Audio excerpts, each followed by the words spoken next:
Doop. There we go. BV238 is right here. And yep, it's going down by 1,110, which is a nice little bonus for it. That's always been a really good credit grinder. If you didn't like the P47, the BV238 was the one to go for, so I'm sure it'll be easier for more people now. The HE series was kind of interesting. This machine here, which I don't see as a good machine, and then I realized it's the premium one. Well, not the premium one, the gift one. If you look at the standard Tech Tree one, it's nearly half the price now of the A1. So seeing that go up in repair, I mean, people are probably doing quite well with it, and normally the most elite players in the game have access to it, so you know, that kind of makes sense. And then the A2A, which is the Sternvogel, that's going down by 2,000. Still crazy expensive, but then again, it's an A1A with only 230s at 6.7. So it's an incredibly good machine. I haven't flown it out in a long time, but I'll probably fly it out at some point, you know, just have a bit of fun with it, because this is one of those jets which gets into a lot of prop battles and is very good against props. The next one is moving on to the Leopards. So the Leopards, which you can see here, are going down. So they're actually going down in repair cost, which is lovely. The 2A4's standard stock repair cost is quite similar to a lot of other top tier vehicles. The 2A5s is quite large, but then again it is one of the best vehicles at top tier. Seeing it drop by 2,000 is only a positive change for people who want to play those vehicles, so it's nice to see that has happened. Also with the ammunition reductions, we're not going to go into the ammunition reductions in this, but it's mainly affecting naval, and it's mainly very positive, incredibly positive when it comes to the reduction of the cost of them. That's basically it for the German ground. You know, there isn't really anything else to write home about. You know, stuff like the Coelian is going up, but it's going up from 760 to 1900. You know, the Florak, it seems like all of the top tier surface-to-air missile launchers are all going up, so, you know, keep an eye on that. And then also, everything else, there's no real massive changes for Germany, which is good. Some of the ships, the Type 141 is going down. That just got recently up-tiered, I believe, and same with the PR-206. Hopefully they do okay at their own BR, even though they're now facing destroyers, I believe. So a lot of the top-tier Soviets, a lot of the planes for the top-tier Soviets got reduced by quite a lot. If you have a look at the MiGs, if you have a look at the MiG-19s, all of these are reduced. There aren't many which are in the positive, you know, going up. Same with stuff such as the top tier jets, apart from the LA-15, that's slightly going up, so that's still quite expensive. But everything is decreasing for the Soviet side, or at least the majority of things. IL-28 is a big change as well, which is good. The main one, though, after all of these getting reduced, you know it's coming. We saw the B-29 go up. What else is going to go up? Oh baby, it's the TU-4. The TU-4's back to 37,000 stock. I still haven't flown it. I refuse to fly that machine in the game. I think when it was introduced into the game, I thought it was a terrible idea, especially after having the B-29 show why it was a bad idea to have it in the game. You can see here, I researched it. I have never touched it, and I will never touch it because I just fundamentally think it breaks the game. So the TU-4 being at a higher repair cost, not a surprise to me at all. Basically means that it is being at least used to less of effect at 8.0, and also, or sorry, more of an effect at 8.0, and also with its repair costs going up, but also a lot of vehicles getting moved to 8.7, it's going to have a bad day. I don't think the TU-4 will be as useful as before. So yeah, the one massive change, and I think this is the biggest repair cost difference that we have, or repair cost reduction that we have coming in this update, is the Sturm. So the Sturm S, which was released in update 1.89, is going down by 9,060 silver lions. So it started at 10,520 and it's now down to 1,460. So that's a change of around 90%, maybe 80 to 90% of its repair cost, showing that someone massively overvalued this vehicle. Now, I've been saying from the start of this vehicle when it was released on the dev server, it's going to be not very good. The main reason is, well, first of all, it only has 2 crew. It can get 50 cal to death, and in realistic, you need 2 crew to survive. Yes, they added a bunch of different AT gems to it, but it doesn't really matter in the long run, because at 9-3 you're facing a lot of 10-0s, you know, and they're going to be able to shoot faster than you shoot your AT gems. Even though you have a low profile, there aren't many maps out there where you can hide the AT gem on the top. So overall, it wasn't looking good for the Sturm, and it turns out giving it a 10,000 repair cost probably not the best idea. My guess is that we'll probably see a reduction in its BR as well at some point. Something that Tazi points out a lot is the Rakuten Jagdpanzer 2 HOT, how that's kind of stuck at 9.3 as well. I think both of them could go down to 9.0 reasonably now, especially with the quantitative matchmaking, because the Sturm, it doesn't have a lot. It doesn't have a lot going for it, and also the issue with it at the end of the day is that it's incredibly lightly armored, so anything close to it is going to kill it.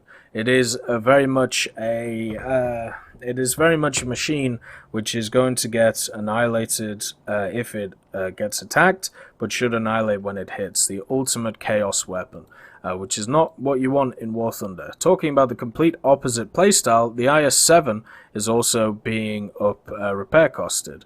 And the IS-7 is sad to see it go up again, but if people are doing well in it, then, you know, what can you say? You can see here it's going up by 1,700. It's now at 11,000 stock.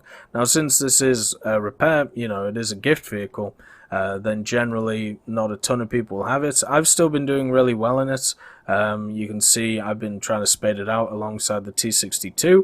Mine's at 14,277 right now, and it's nearly fully done. There's only 2 upgrades to go. So I would say the max repair cost is probably around 15,000, maybe a bit less than that, but it's still a fun and great vehicle. I was able to get an ace in it yesterday by just sitting behind a rock and waiting for people to push me.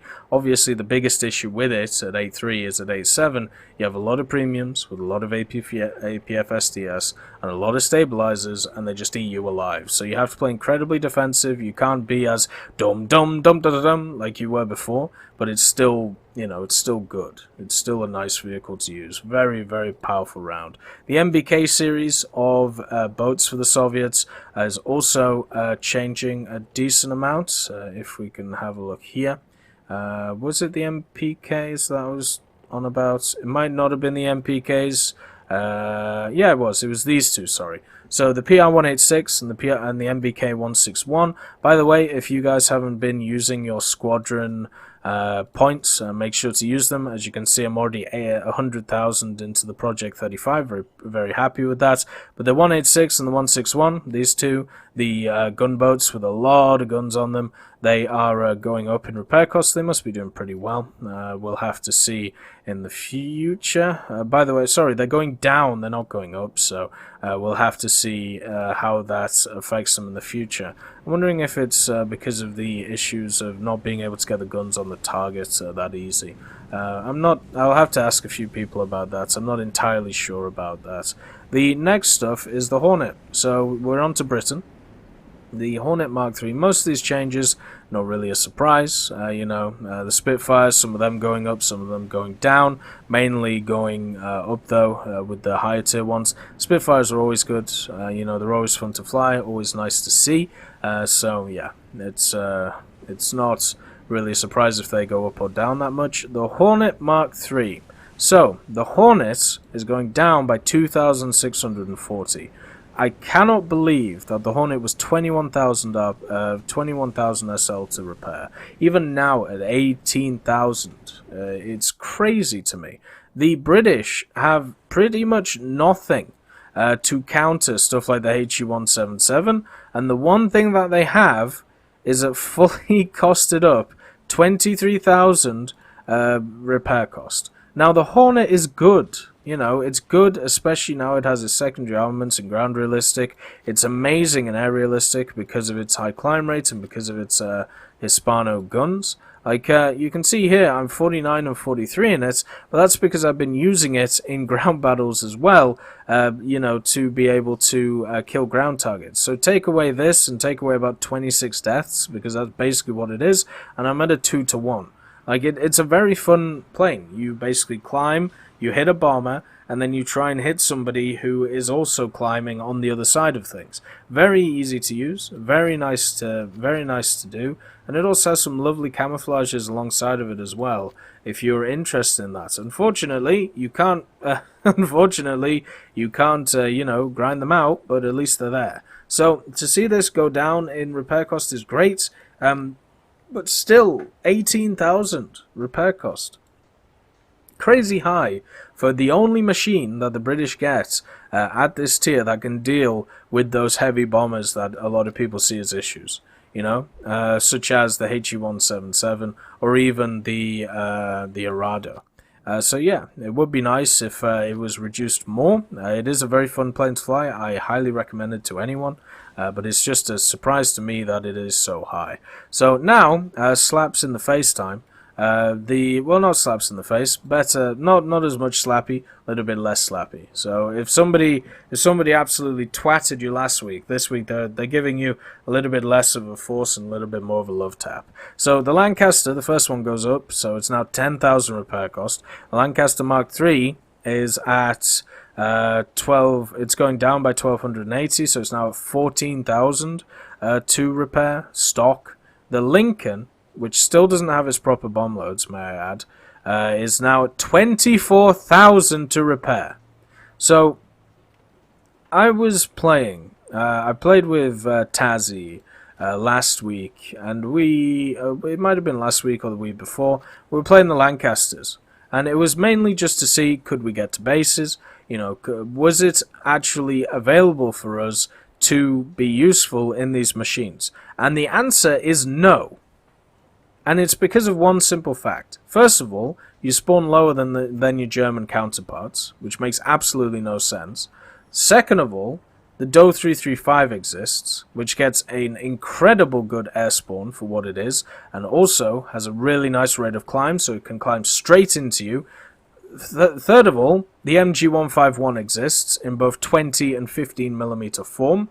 Fourth of all, you are slow. Fifth of all, your defensive armaments aren't good enough, and sixth of all, the way that the maps are constructed right now, you have to go to the bases which are over where your enemies are climbing. So all of these factors make the Lancasters and Lincolns horrible to use. So to see this thing have a 24,000 repair cost, I would just refuse to fly this thing. There is no point. It would just mean that I lose money. You know, I think I've tried it maybe once or twice. I've unlocked, you know, the main bombs on it. Think about this. This is a 6.0 bomber. Its stock bomb load is 14 250s. And its top bomb load is still only 14 1000s. This still has a worse set of bomb loads than the Lancaster. Like, come on. It's crazy. But yeah, it's nice to see that they've reduced them. It's still insane that they're so high. And this, once again, would be another bit where a human has to come in, and instead of just doing it by a calculator and an AI, and just go, wait a second, like, is this how, you know, is this how this should be? Because I want to find the pilots who are using the Lincolns and, like, doing really well in them. The only thing I can think about what they're doing, hello Bernard, is the only thing I can think that they're doing is they are turning around as they spawn, climbing to an absurd amount, and then going to drop their bombs. And even at that point, if the enemy team has a single DO 335, you're screwed. So yeah, it's just I cannot believe the repair costs are so high for these machines. The next one is the top tier for ground forces for Britain. They've actually reduced them quite a lot, so that's really positive, and in general they're actually really low. They're nearly Soviet levels of low. They might even be Soviet levels of low. So if you were wondering about getting into top tier Britain, this would be the time, because as I said, the repair costs are incredibly low for them, and therefore there's a lot of nice vehicles to try. The Falcon, though, the Falcon has gone up, if I remember correctly. Let's try to see if I can find it. Whoop, there it is, the Falcon. The Falcon goes up by 1,100, so even though it's going up by about 40%, 30 to 40%, understand that it's only still 3,300. So it's not like a bank breaker, but it is something you need to think about. And also the Marksman is slightly going up, but once again very slightly. The Stormer is going down, but once again very marginally. Every other one of those missile vehicles is going up. Moving on to Japan, there's always a lot to talk about with Japan. The Otsu, so the A6M5, the one which I made that video on, showing that you still can make money in it, even though it has a crazy repair cost, is going down by 3,500. So this is a positive change, I'm sure, for a lot of people. I'm sure more people will still not use it because it's still crazy high, but as I proved in that video, you can make money in it. You know, it is one of those planes that you can do this in. So to see it go down, I hope it attracts more people, and they can also understand why it's so good. The J7 has always puzzled me, and I think it's just a failure for me to get it spaded. So the J7 is now set at 15,400, up by about 10%, and the issue I've always had with the J7 is I've tried it many times, and it feels exactly like a brick. And I think the reason is because I just haven't got the upgrades on it, because I've tried so many times to fly it, and I just get outdone by superior performing machines. So the J7 at 5.7, I will definitely give it another go, but I feel like in its stock sense, it is just not good. It feels like a brick, it doesn't climb very well, the guns are okay, they spark a little bit, but they're fine overall. The main thing for me with this machine is it doesn't feel good, but maybe with all the upgrades it does. So this would be a case of what I talked about before, where this should have a lower stock repair cost, but should ramp up higher when it gets to the spaded repair cost to that crazy high level. That's how I would definitely see that machine. The next one is the T2. So the Mitsubishi T2 that you can see here is going down by 3,500, so it's now 18,000 stock to repair it. This is obviously a positive change. It's probably the best vehicle in the game right now. I know a lot of people say it's overrated. That really doesn't mean anything. It just means that they believe it's overrated. That's fine. It's still the best vehicle. It's like when the Canadair Sabre was the top vehicle. There's a lot of people who would say, oh, well, you can fight it, you can combat it. Yeah, you're right, but it's still the best vehicle. It's a very weird thing to say that people say that. It's like, it's underrated. Okay, well, is it underrated in the sense that it's not the best vehicle in the game, or is it underrated, is it overrated in the sense that it is the best vehicle still, but people think it's the best thing since sliced bread? It's like, well, if it's the second argument, it doesn't really matter. If it's the first argument, then what's the best vehicle? And then we can start discussing stuff, you know, throw in a counter argument. But at least it's reduced so more people can experience it at their leisure. It's still incredibly expensive, but as I said, it is the best jet in game. Not a surprise. It was such a surprise to me that the Canadair Sabre stayed so low for so long when we had machines like the T2 running around now, which have such a high repair cost. The J5N1, so the J5N1 is a weird one for me. It's going up to 10,000, and so is the Ki 83. So the two heavy fighters, which are sat here at 5.3 and 6.0. So this now, we're in arcade, so let's change that to realistic.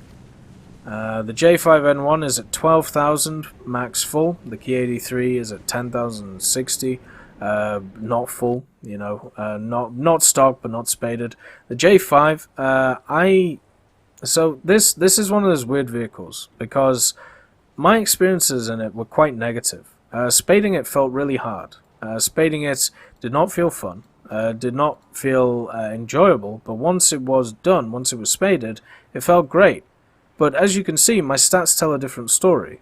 2 to 2.5 KD, 2.3, 2.2 KD. So that's very good for a heavy fighter. Only 16 battles, but this is from stock to spaded, right?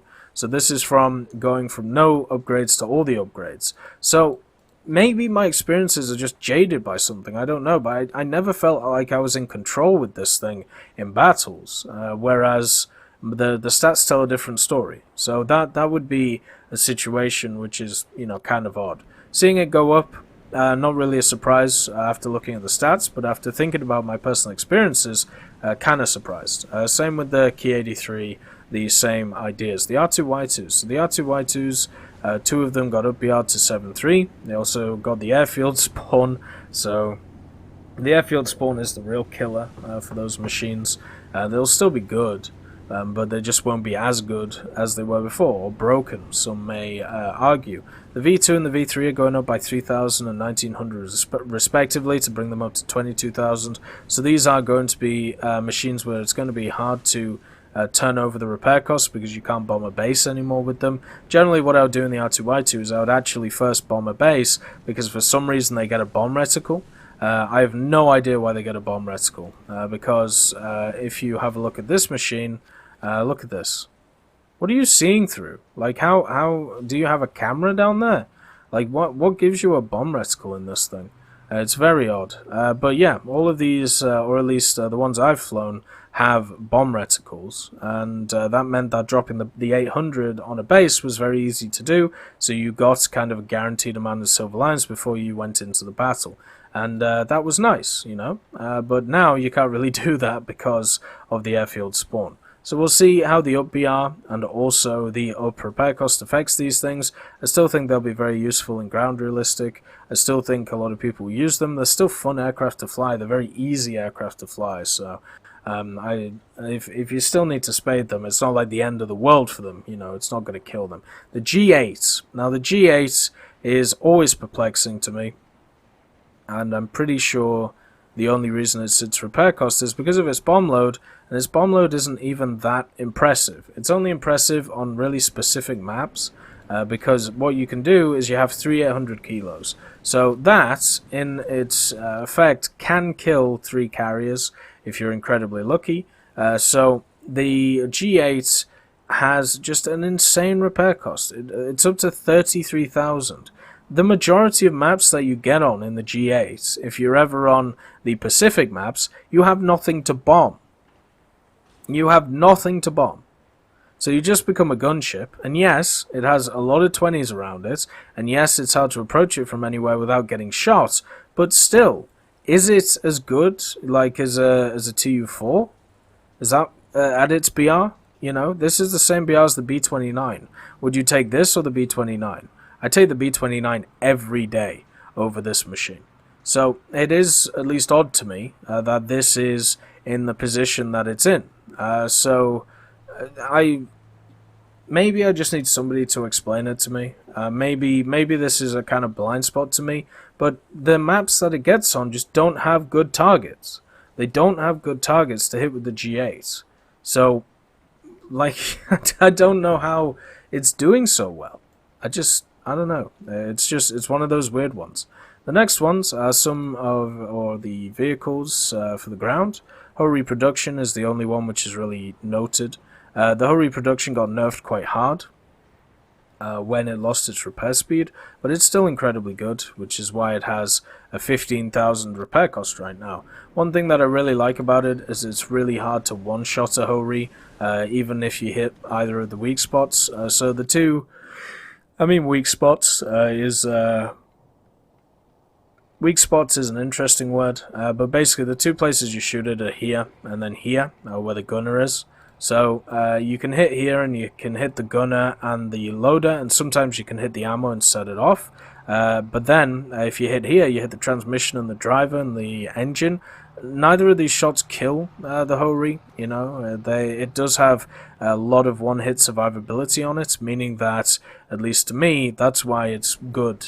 You can normally trade incredibly well in it. 18,720 fully done up. Not sure I agree with that. I think it should be lower in BR. Yes, it's a good vehicle. I think it's one of the best non-turreted vehicles in the game. but 18,000 is a tall task. You know, is it as good as that at 7.0? And if that is the case, why not just up BR it a bit? It does have the ammunition to be able to up BR it, and I just don't get why this machine is being put up. I mean, yeah, I have a 3-to-1 in it, but that's still not making me the money back that I would need to pay the 18,000 repair cost on it. Very odd. Anyway, moving on. The next one is the Type 11, which is a ship. Here it is. The Type 11 is going up by what is this? It's going up by 4,170. Before it was 680, which is very odd. But now it just seems to have been given a repair cost which is more like the machines around it. It also has the crazy RP cost, so hopefully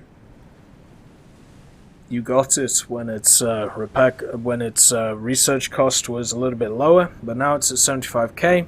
It's got its increased repair cost. This to me just kind of looks like somebody forgot a zero, you know, when it got added. So now they're just changing it to fix up that. Because now it brings it in line with everything else. The Italians, so the G56 again. G56. A lot of people are not happy with this repair cost. I have no idea why. G56 is one of the best fighters at its BR. It's going up by 4,000 again, so it's at 29,000. The G56 has been going up and down around the 30,000 mark for a long time now, and the reason is because of these are the Japanese. Is because of stuff like this. It's got a 2-to-1 for me and a 60% win rate. So the problem with machines like this is they're incredibly good in the game, and there's no real way around this. It's got an incredibly powerful engine. It's got really nice guns. It's got great balance. It works really well at 5.7. But if you put it up to 6.0, 6.3, it gets mauled by jets and also mauled by super props. It's kind of in the TAR situation again. Where if you put it up, it gets mauled, but at its BR, it's incredibly good. So the only real way that you have to balance it is either by rewards or it's by repair cost, and they're choosing to do it by repair cost right now. I've talked about the G56 many times. I'm really not surprised it's this high in repair cost. It's incredibly good. Very, very good vehicle. The G91YS, just after it got up tiered, is also getting up repaired to 20,000, which is crazy high.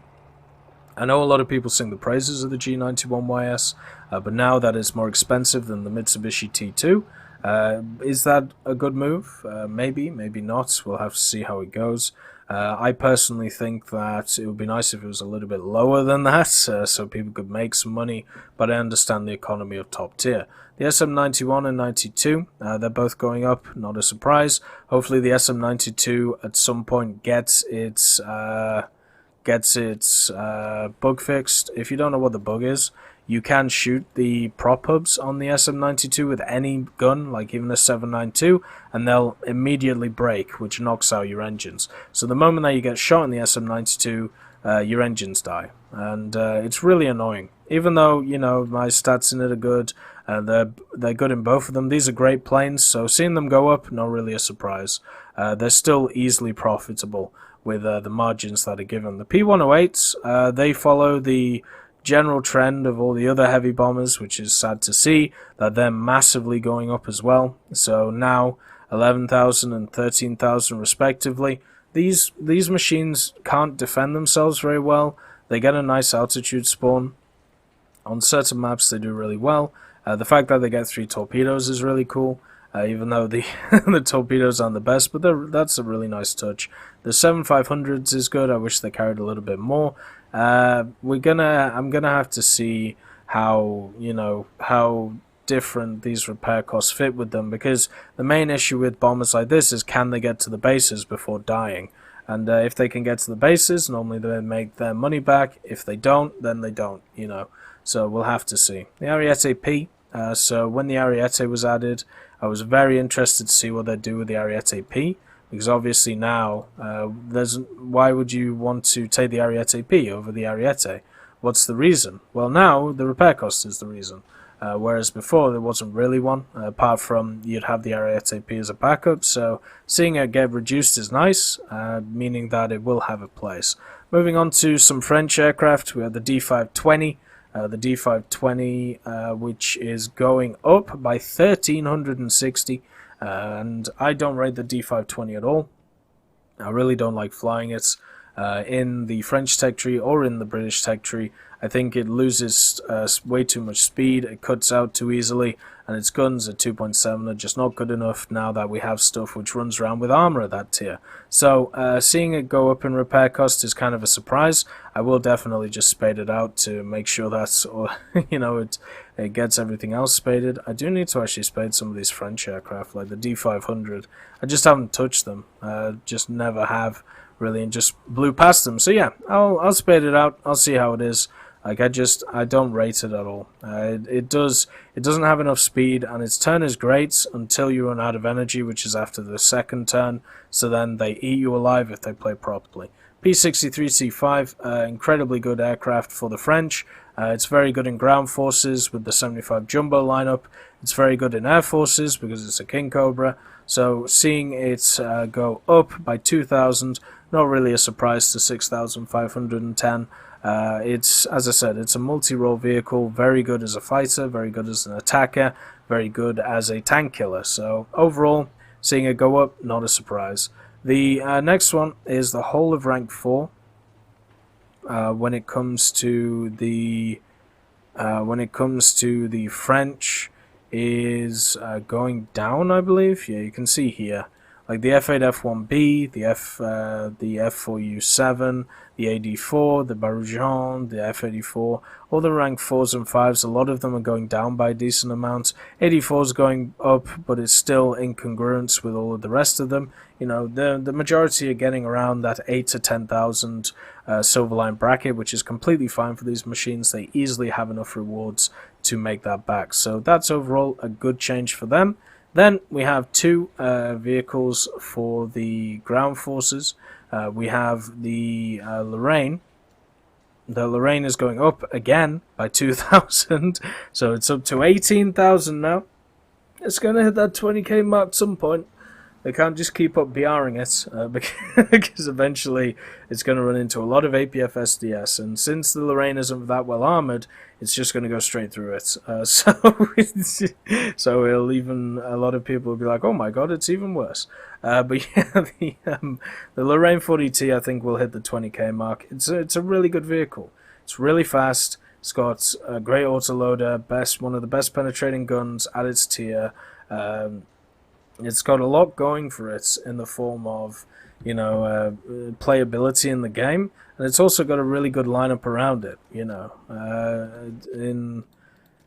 ground forces. If you have a look at it, you can add in the AMX 30 1972, the 50, you could even drag it up to 80 if you wanted the Foch, if you want the cheap alternative.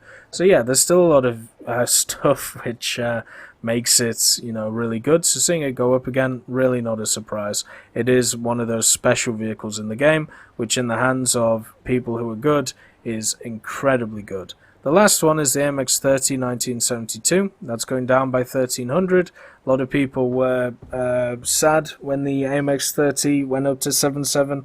I see it as very comparable to the Leopard 1. So for me, it's not really a surprise that it went up. There are some things it does slightly better than the Leopard, and there are other things the Leopard does better than it. But overall, they're both very good vehicles, and they're both comparable vehicles. So to see this go down to 8,600 is great. I hope more people play the 1972.